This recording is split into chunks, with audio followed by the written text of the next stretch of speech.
Hello, good morning, good afternoon, good evening, whatever it might be, wherever you are. My name is Jon Simpson. In this 3ds Max tutorial, I will be covering 4 of the render engines available to us in 3ds Max. The render engine will determine the level of realism you are able to achieve within your render, as well as what materials and what lights are available to you. We will begin by lighting and texturing this simple scene using the Quicksilver engine. We will then move on to the Scanline engine.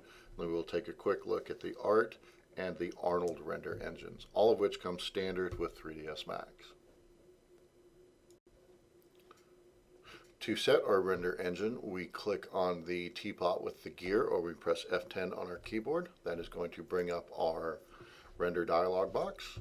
From here we can select what we want to do. There are many different options.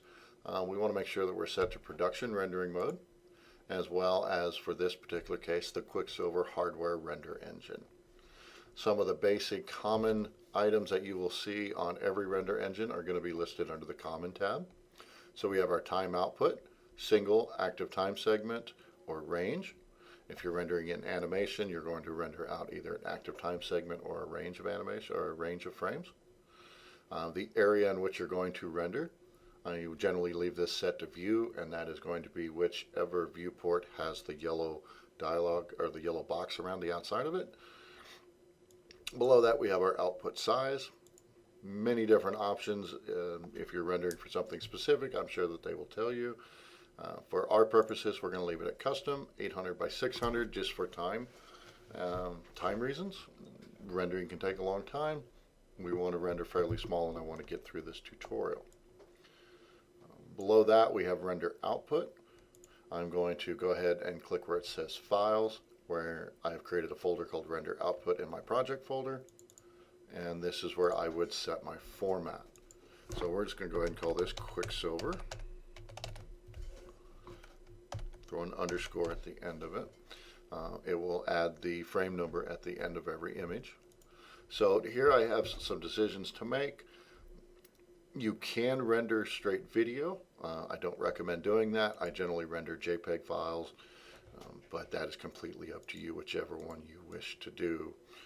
TIFFs or PNGs or even, like I said, an AVI file or an MOV. So I'm going to go ahead and just say JPEG, and I'm going to hit save. When I'm doing JPEG, it gives me the options for image control. We will come back and visit this a little more. There are some pretty cool options with the Quicksilver render engine. But for now,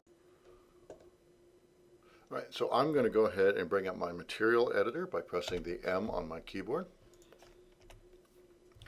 With the with the Quicksilver render engine, I have a variety of materials available to me, including the Autodesk material library, which includes materials like plastic, stone, stucco. These are materials created by Autodesk for your use. I am also allowed to use just your standard materials, and that's what I'm going to focus on in this tutorial. Now when I double click this, you will see that its properties appear in the Property Inspector on the right hand side. We have a series of inputs on the left, and then we have an output on the right. So I'm going to go ahead and apply this material just by dragging from the output to the object. If I wanted to change the color of the material, I would go to the material editor. I would click on the diffuse, and here I can determine the new color.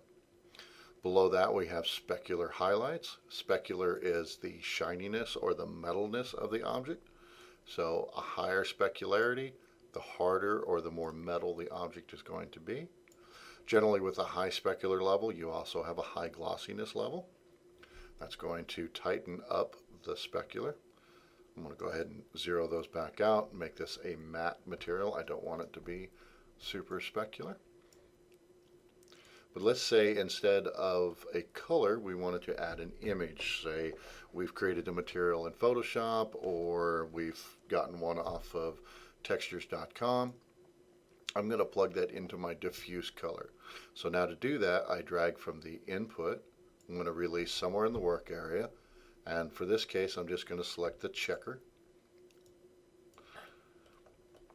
If it does not show up in the viewport, make sure that it is the active material and simply click the Show Shaded Material in Viewport. So now instead of the yellow, we will see that I have the image of the checkerboard applied to the object. We're just going to go ahead and leave that one like it is.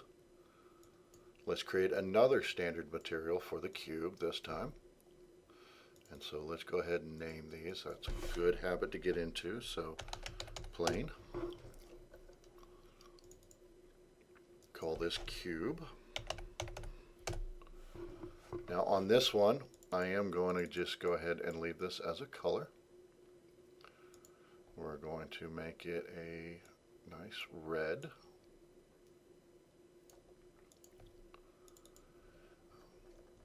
In this particular case, I'm going to show you what a bump map does. Now, a bump map is sometimes also, not sometimes, a bump map is similar to a normal map in the fact that it is going to give us the illusion of additional geometry. So I'm going to click and release out here in the work area somewhere. In this particular case, I'm going to put a cellular map on it. When I double click, I go to my maps and I can see that I have one plugged into the map, into the bump. And I'm going to go ahead and increase that. That number goes from 0 to 999, I believe, which is really way too high for my purposes. But I'm going to go ahead and set it to, about 100 or so. Now we can see that I'm starting to get kind of bumpy. That is because of the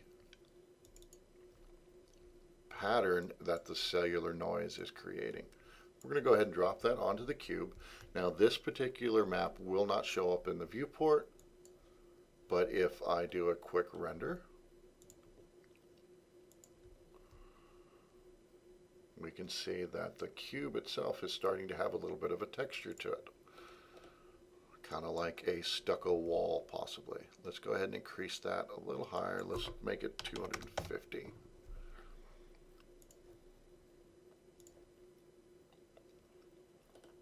So now we can see that it has added quite a bit of texture to that object.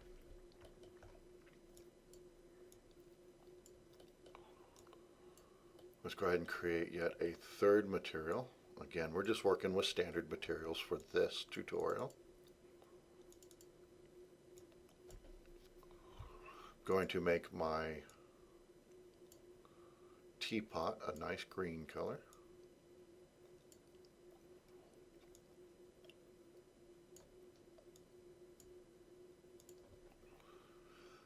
If I want to, I can select the object and I can also come up here and say assign material to selection.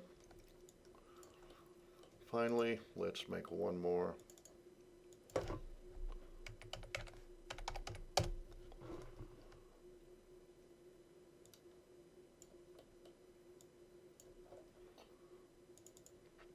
For our sphere.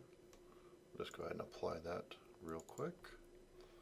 Change the diffuse color, make it a pretty blue. Now in this case, since it is a sphere, I'm going to go ahead and increase my specular level quite a bit and make it look kind of like a cue ball. I currently have not added any lights, so it may or may not show a whole lot in the render at this point.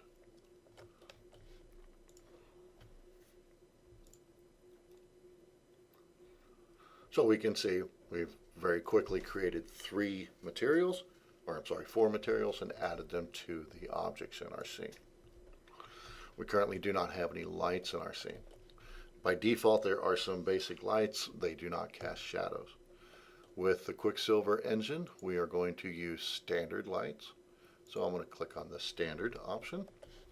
Well, the best light for overall lighting in Quicksilver is going to be your skylight. Very simply just going to put in a single skylight.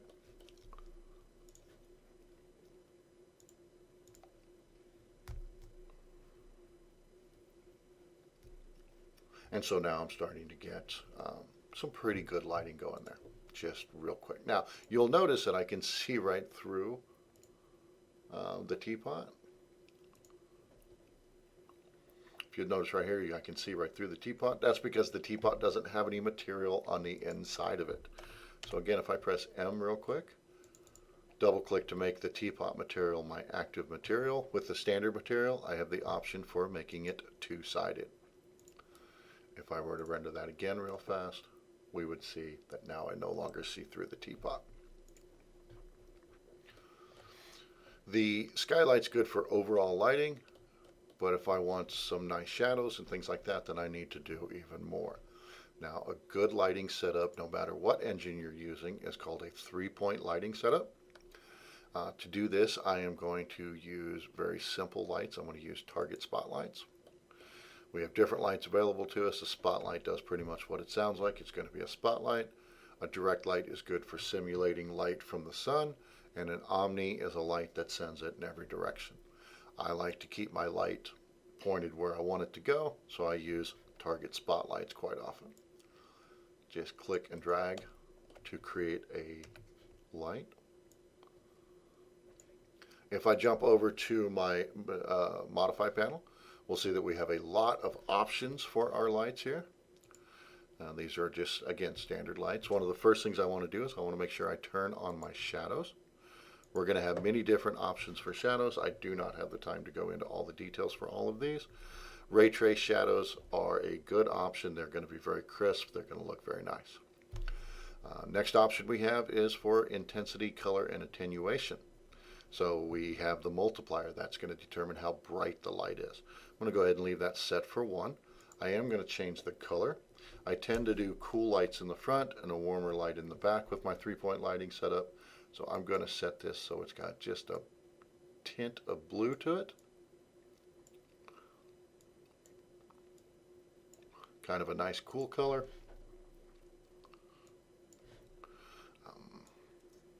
We go down a little farther, we can play with our spotlight parameters. The hotspot and the fall off. That is going to be, that center area is the hotspot. That is where the light is full intensity. The fall off is where the light stops. I'm going to go ahead and spread this out a little bit. The area between the hotspot and the fall off is called the penumbra. We have some options for shadows, so in case you don't want them to be quite as dense. And that's about all we're going to cover for this particular tutorial. So let's take a quick look and see how that looks. Do a quick render. So now we're starting to get some shadows cast, which looks pretty good. I'm pretty happy with that. I am going to go ahead and turn the skylight down just a bit more, so 0.25. To create the second light in my three-point lighting setup is really simple. I'm simply going to make a copy of the first light, and we'll make sure it's a copy. This is called my fill light. I'm going to bring this around so that it kind of fills in the area that is not lit by the first light or my key light. Well, this is personal choice, but I like to only have one, maybe two lights cast shadows in my scene. So I am going to make sure that my fill light here, that I turn shadows off on it. I'm also going to turn it down. I do not want to blow my scene out. Let's do a quick render just to take a quick look and see. Okay, it's not bad. It's a little overexposed, so I am going to go ahead and just turn my fill light down to 0.25. And let's do another quick render, kind of see. Oh, that I like that better. So if I were to come up close and do another quick little render, we can see that we've got nice shadows being cast and all of that. So that looks pretty good. The very last thing I like to do on my three-point lighting setup is to do what is called a backlight. So again, to save time, I'm simply going to copy my existing light. This one I am going to reposition slightly.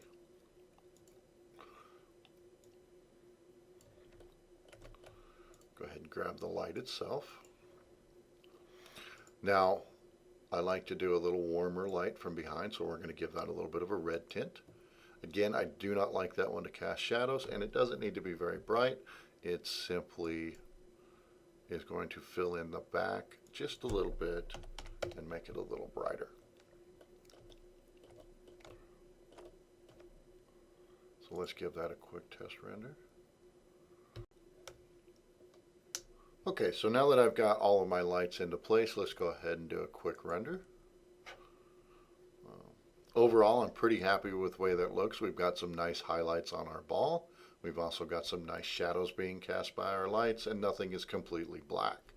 The only thing I don't like about this particular render is the black background. So if I press the 8 key on my keyboard, or I could go to Rendering Environment, that will bring up my environment panel. And from here, I can change a lot of different settings, but for now, we're simply going to change the background color. So I'm going to make it kind of a light blue. Maybe we're outside, it's a beautiful day. And so now instead of rendering black, the background is going to render that blue color. So let's go ahead and do another quick render. So as we can see, it's no longer black in the background, and the light blue actually adds to the overall ambient lighting of the scene. So not a bad render, and it renders very, very quickly. While the Quicksilver engine is not the most, while the Quicksilver engine is not a physically accurate engine, it does have a few advantages that I want to talk about. If I were to bring up my render setup options again, and underneath the renderer tab, where it says visual style and appearance, we can render realistic, which is going to render the materials that we put on. The first thing that we could do is we could render edged faces. Now, as we know, edged faces is going to show off our geometry. By rendering edged faces, I can show off my modeling skills by saying, hey, look at my topology. Additionally, we can change the style completely by doing shaded, facets, consistent colors. I really like, we could do a wireframe. I really like the clay render engine, or I'm sorry, the clay rendering. And that just kind of replaces my materials with a clay looking material. If I want to go down even farther, there's an ink setting, which makes it look as if everything was rendered out in a cell shaded type material. We have tech, which again is going to be very similar to the last one we just looked at. And then my personal favorite is the graphite, which makes it look as if it were hand drawn and colored with a pencil. I think that one is just great. So there's lots to explore in the Quicksilver render engine. We still have a lot more to look at in this tutorial. So with a little bit of research, you can begin to take advantage of the Quicksilver render engine. Real quickly, I want to go ahead and save this file, so we'll go save as.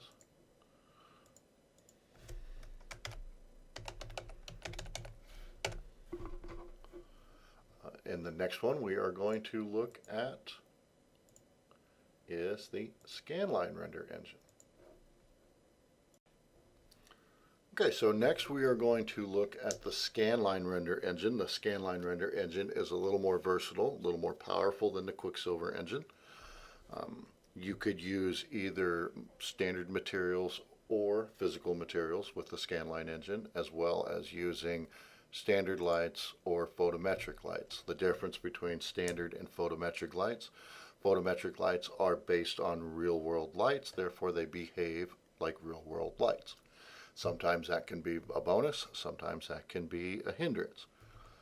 We will begin by, number one, making sure that we are in the correct render engine, so scanline render engine. We have the same basic options as before. We're not going to change anything there. I'm just going to go ahead and set my render output so that it lists as scanline this time.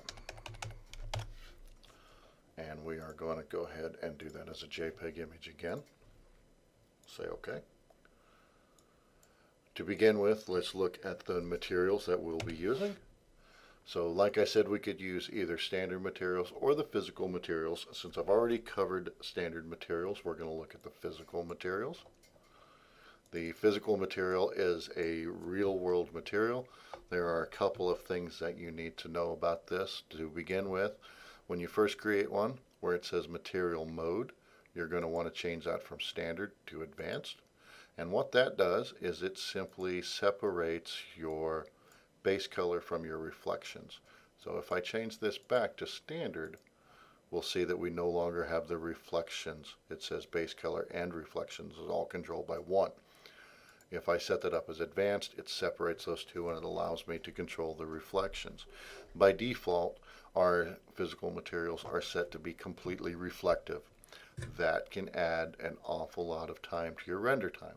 So you want to make sure that you separate those two, and if your object doesn't need to be reflective, then turn those reflections down.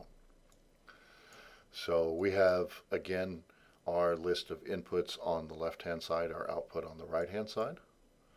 We're going to go ahead and set this up basically the same as we did the other. Instead of diffuse with the physical material, we call it the base color map. And so I'm going to go to General, and we'll just set that up to be the checkerboard again.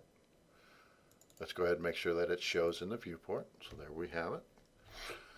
If I wanted to add the bump, then I would plug it into a bump map and so on.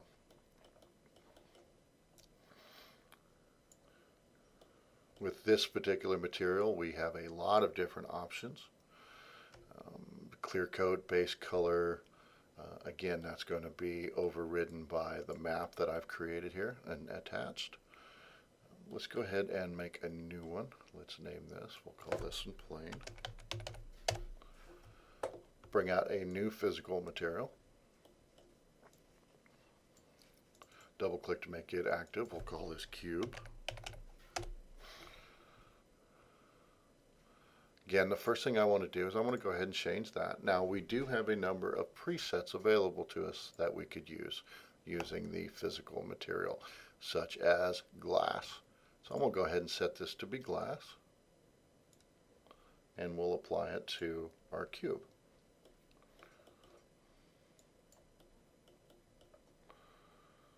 Bring out another physical material. Set this one to teapot. Going to change the material mode from standard to advanced. That way I can turn down my reflections a little bit.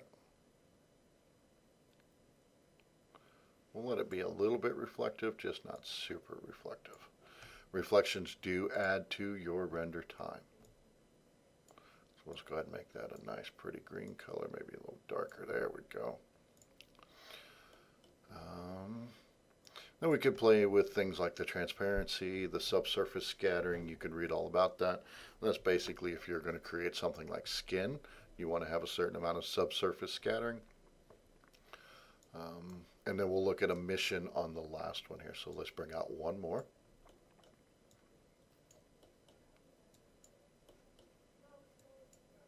Double click to make sure it's active. Sphere, because that's what we're going to attach this particular material to.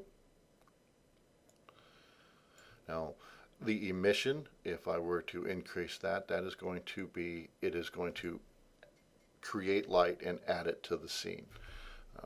Let's go ahead and make it red.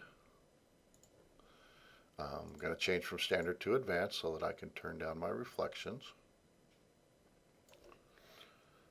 And let's just take a quick look at this in the render. Okay, so we can see that we've got some reflections going on this material here, which is my checkerboard, my plane. Double click that to make it active. We'll see that my reflections are set to 1. That's okay, that's going to reflect pretty nice. If I want to increase the amount of light that this is going to add to the scene, I need to increase the luminance of it. Sometimes you got to go really high with that number just so that it'll affect the scene at all. See, it's that if we were to look over from this side,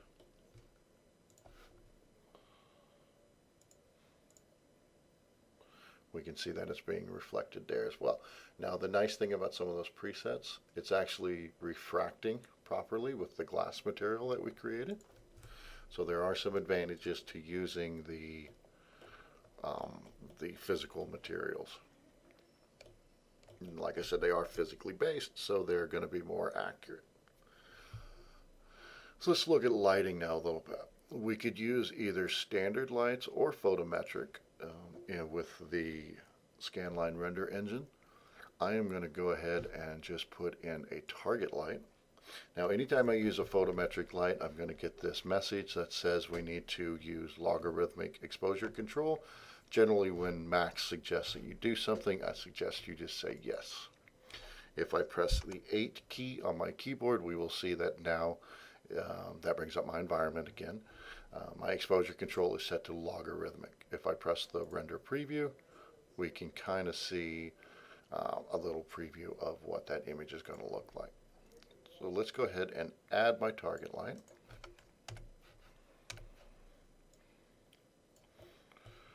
If I jump over to my modify panel, we'll see that I have quite a few options for my target light. Number one thing I want to do is turn on my shadows.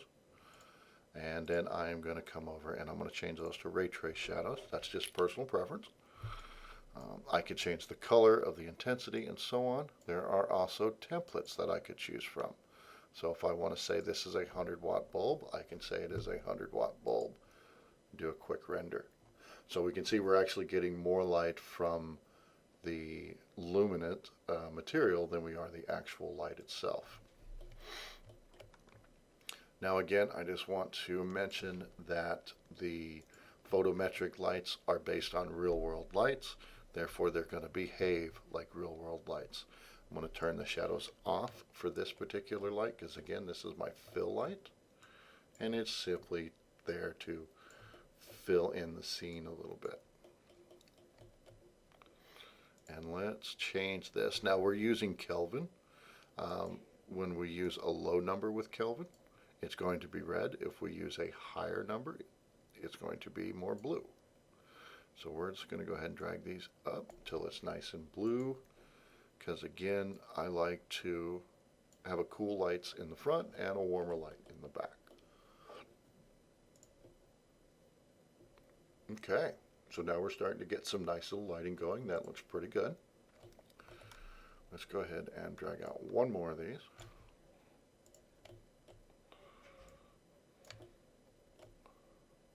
This right about there, maybe bring it down a little bit, and then again, since this is my backlight, I'm going to go ahead and make it a little warmer, and we'll just make it a red light, redder light.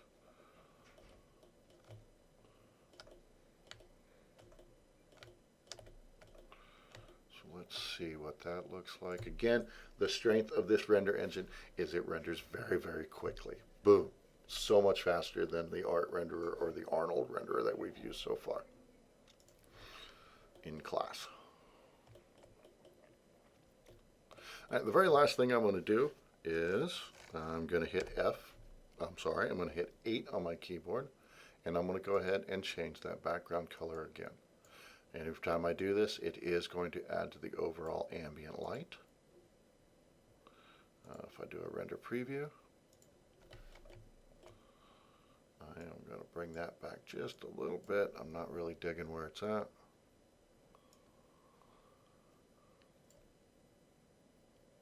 And let's bring down the candelas on that. So this is my intensity.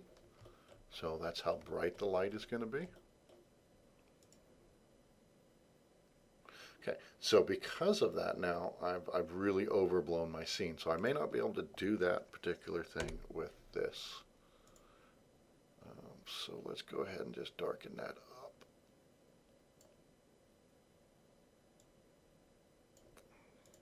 I still don't want it to be black, but overall, got a nice scene, got nice shadows.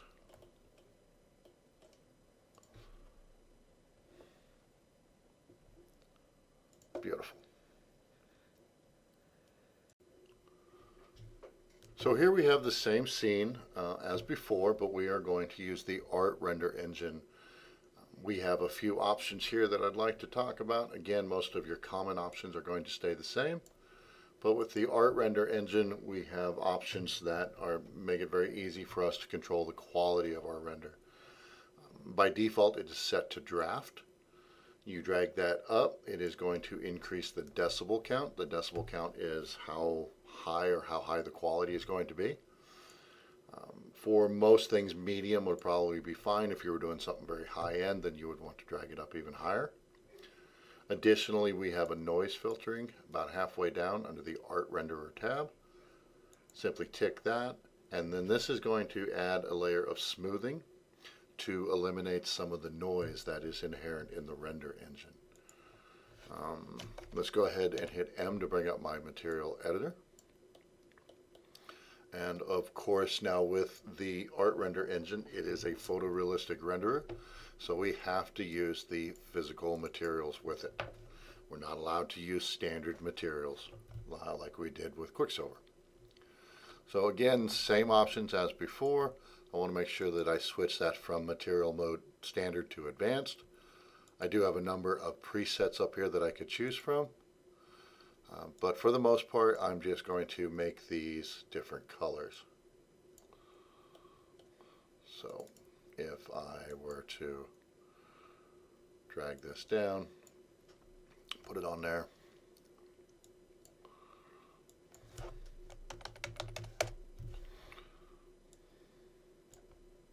Now, since I did go ahead and change that material mode to advanced, I'm going to go ahead and bring my reflections way down on this one. Maybe to 0.25, just so I get a little bit of reflectivity, but not entirely reflective.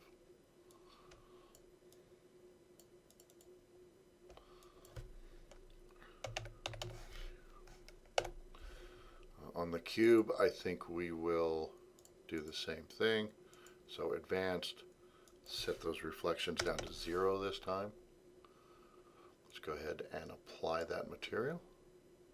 If I want to change the color, remember it's going to be the color swatch next to the base color or the diffuse. And we'll just go ahead and make that red. Let's move over here to the next one, which is going to be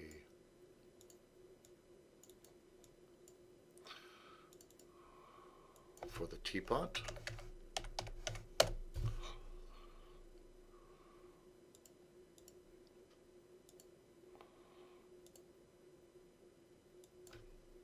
Now there are a lot of different things that you could change. Like say I wanted to make my teapot semi-transparent. That would be transparency. So we'll just go ahead and make this green.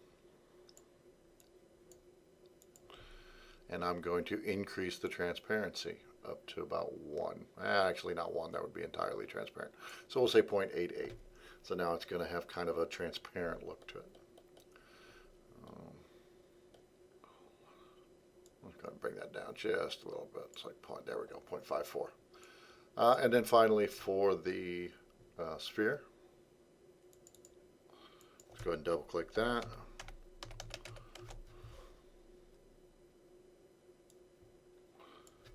And again, I'm going to go to advanced. I'm going to drag my reflections down all the way. This time I'm going to go ahead and increase my emission up to 1. And we're going to make this emit like a pretty red light. We'll go ahead and change the base color to red as well. If at first you don't see your emission, you need to increase your luminance. So we'll go ahead and bring that up quite a bit to about maybe 10,000. And let's do a quick test render. Now, remember I have not added any lights to this scene yet or anything. But we can see that we're starting to get a lot of emission from the emissive material that I have created here, with an emission of 1 and a luminance of 10,650. If I wanted to, I could light my entire scene with just those emissive materials. Now with the art renderer, we do have to use photometric lights. We have our target light and our free light. We also have our sun positioner, which I have a target light already in there. So not sure when I added that light, but that's okay. Let's go ahead and make a copy of this. And we're going to bring this down. Now, a few differences between these lights and others. Let's go ahead and make sure that this has got shadows turned on. This one we do not want shadows on. We can change the type of light that it's coming from. So here it's now a spotlight. We get the spotlight options there. Let's go ahead and make both of these a little bluer. So we're going to go with Kelvin. And if you'll remember, we drag Kelvin up. The higher the number, the bluer the light. If I want to, I can right click on this. Nope, I lied. So we'll just go ahead and copy that. So Control C. Again, we're going to go Kelvin. Control V. That way it's going to be a nice blue light in the front. And because I like the spotlights, that's what we're going to copy for our backlight in this scene as well.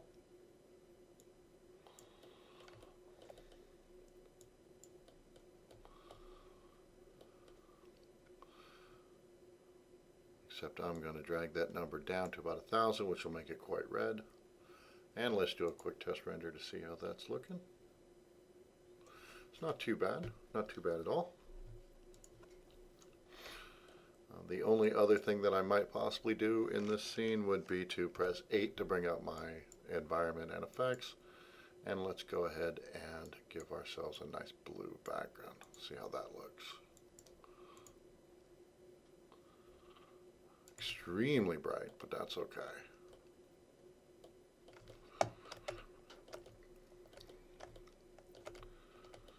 Now under global lighting here, I could probably bring that down, so we'll say 0.25.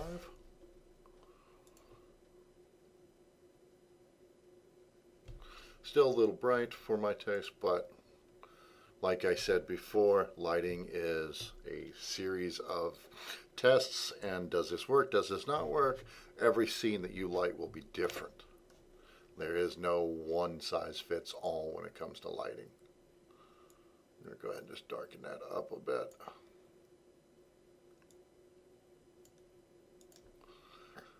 And let's try another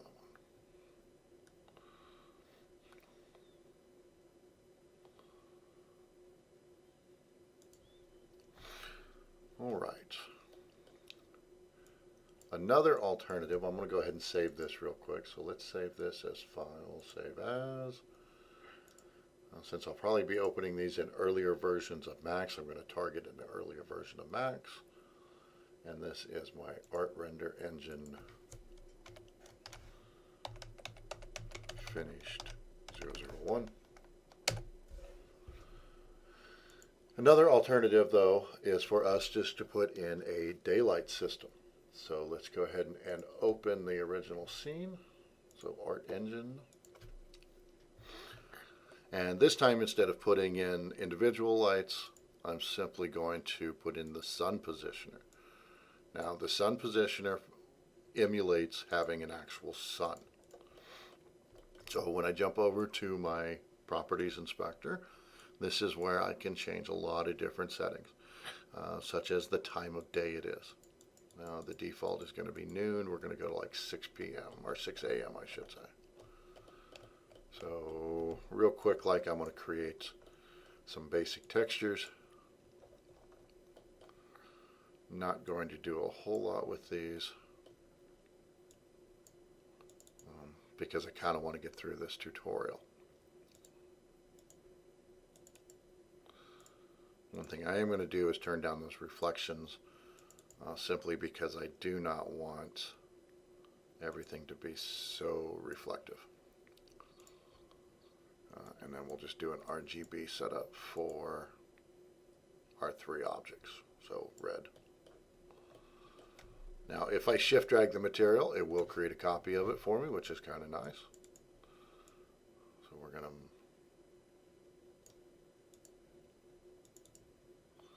helps if you make sure you have the right thing selected. So that's kind of a neon green there, isn't it? We'll make our teapot green. And then finally, we can once again shift drag to make a copy of that material. And we'll make this some blue. And we're going to drop that on our ball. Okay, so in this particular instance, I have created 3 or 4 physical materials, applied them to my objects, and applied a sun positioner. Do a quick render there. And wow, that does not look right. Let's go ahead and raise the time of day up a little bit. So let's go like 8 o'clock. Hang on one second. I think I know what I did wrong. When I opened it, I am in the scanline render engine. So that would be why my lights aren't working. And let's go to the art render engine. And now let's render that again. Voila, looks much, much better. Now, like I said before, I can increase the quality by going to the quality settings.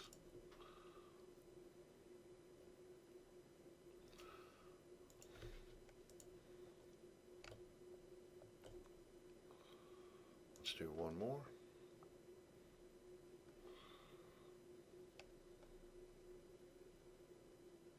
Okay, the higher the quality settings, of course, the higher the render time.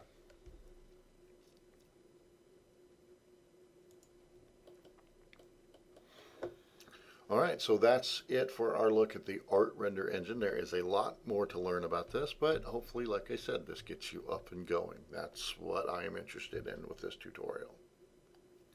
Next, we will look at the last render engine, and that is going to be the Arnold render engine. The final render engine that we're going to look at today is called the Arnold render engine. It was recently introduced into Max and has pretty much replaced the Mental Ray render engine, which is the render engine that I had the most experience with. I spent about 4 years learning it, and then they replace it. That's the way life goes. So with the Arnold engine, it is going to be a physically accurate render engine, such as the art render engine. So there's a few rules that we have to follow, of course, and that is number 1, we have to use physical materials. Number 2, we have to use special lights. Now, Arnold has its own lights, and so if I go to my lighting setup, which is create lights, and then I'll click where it says photometric, we have photometric standard in Arnold. Standard lights work with Quicksilver. Photometric lights work with Scanline and Art, and then the Arnold lights are for use with the Arnold render engine. They're all going to behave a little differently. The only way that you learn the settings is to practice with them. So real quick, let's go ahead and create some materials. We'll be using, of course, the standard materials. We will be using, of course, the physical materials. If I could get my material, there we go, my material editor to come up. So we're just going to bring in the physical material.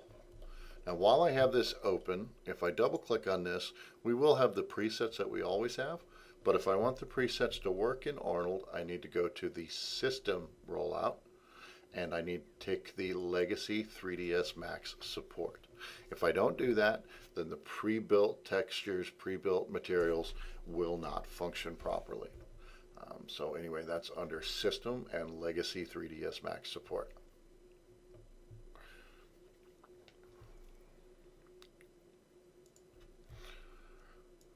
So we have the same basic rules as we did before. Anytime we use the physical materials, we need to ensure that we are, number 1, changing it to advanced, and then turning down those reflections.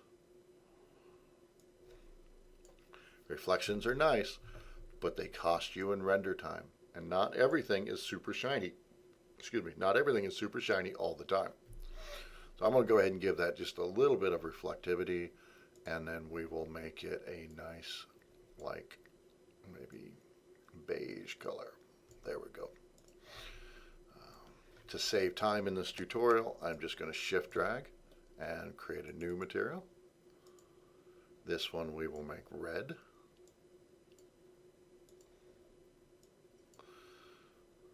We'll apply that to our cube. This one I'm going to make green.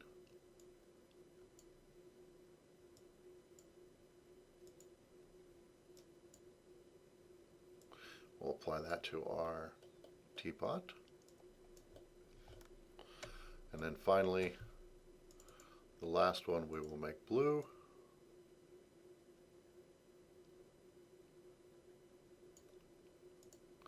And we will apply that to our sphere.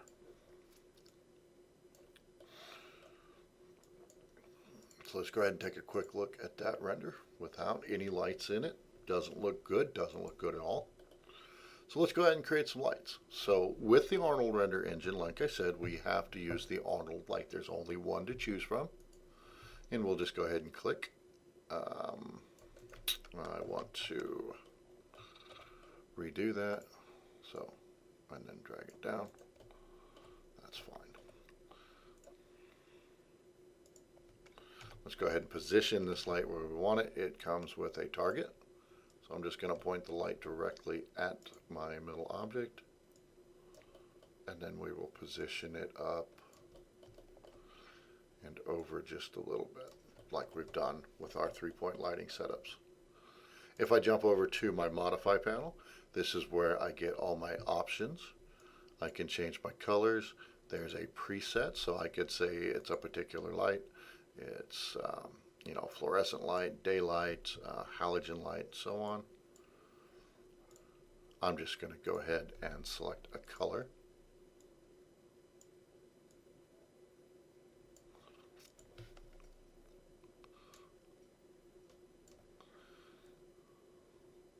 Right here we have the whether or not we want it to cast shadows.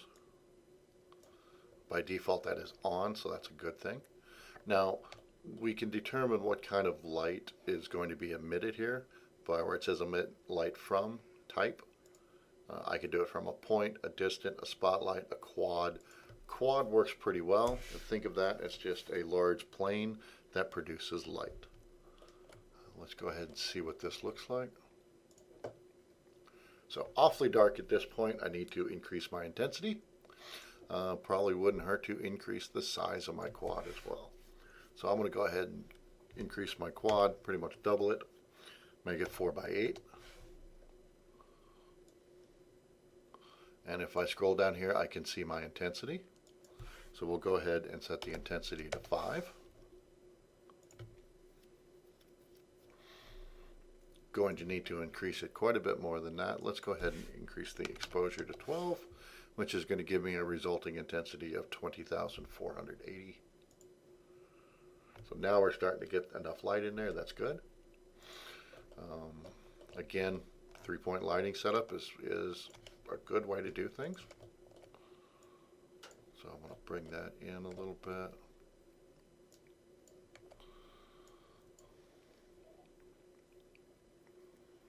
Let's turn off the shadow casting for that particular light. So well, we're starting to get there. Let's do one more of these.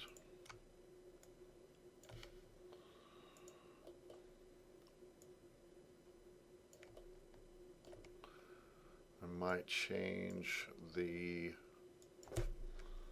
make it 8x4. And I also want to make it redder.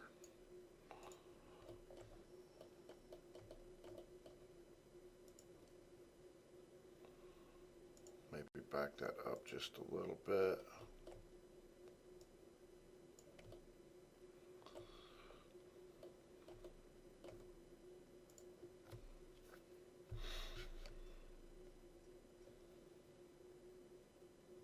All right, so we can see we've got 3 of those specular highlights. That's one from each light. the last thing I'd probably do is come in here and play with my background.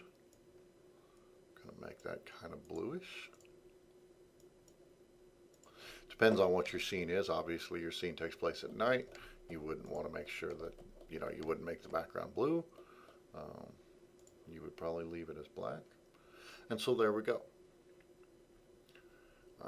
Each render engine is going to have its strengths and its weaknesses. Some are faster than others. Some are slower than others. Some are easier to work than others. As far as which render engine you use, that is completely up to you.